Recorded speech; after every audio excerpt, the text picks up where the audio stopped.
I'm Garrett Boelkes with Last Breath TV, and today I'm going to explain to you and walk you through what I do to make a mock scrape.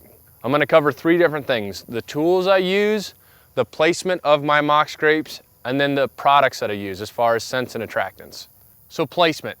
There's a couple different factors that we have to consider. First and foremost is location on the farm.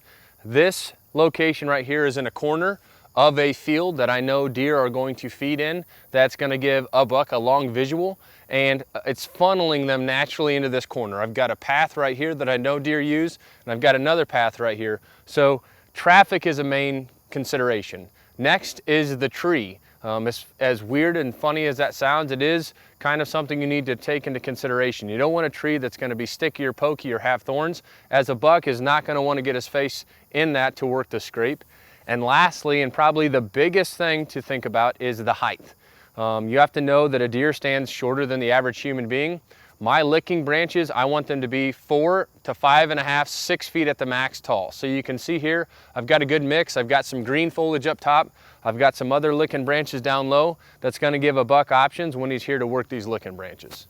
All right, let's talk about the products or the attractants or scents that I'm using to duplicate a scrape. My primary product is gonna be Grave Digger, which is Scrape Mate.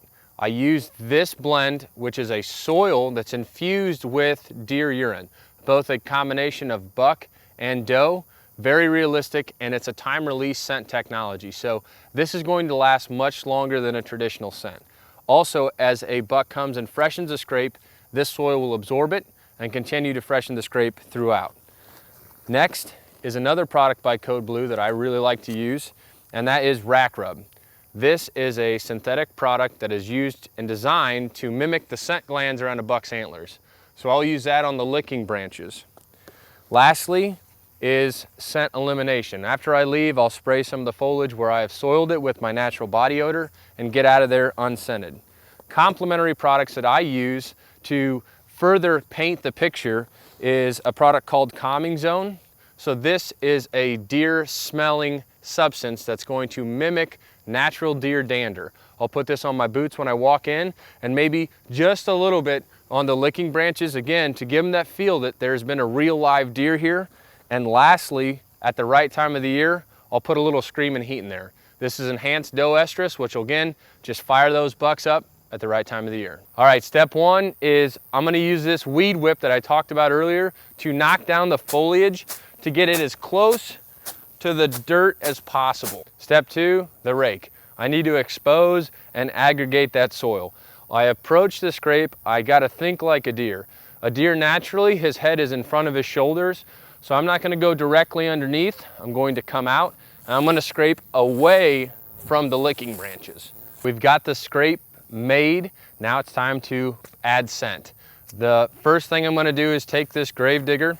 I use about half a bottle per scrape, and I'm just gonna lightly sprinkle that in this scrape.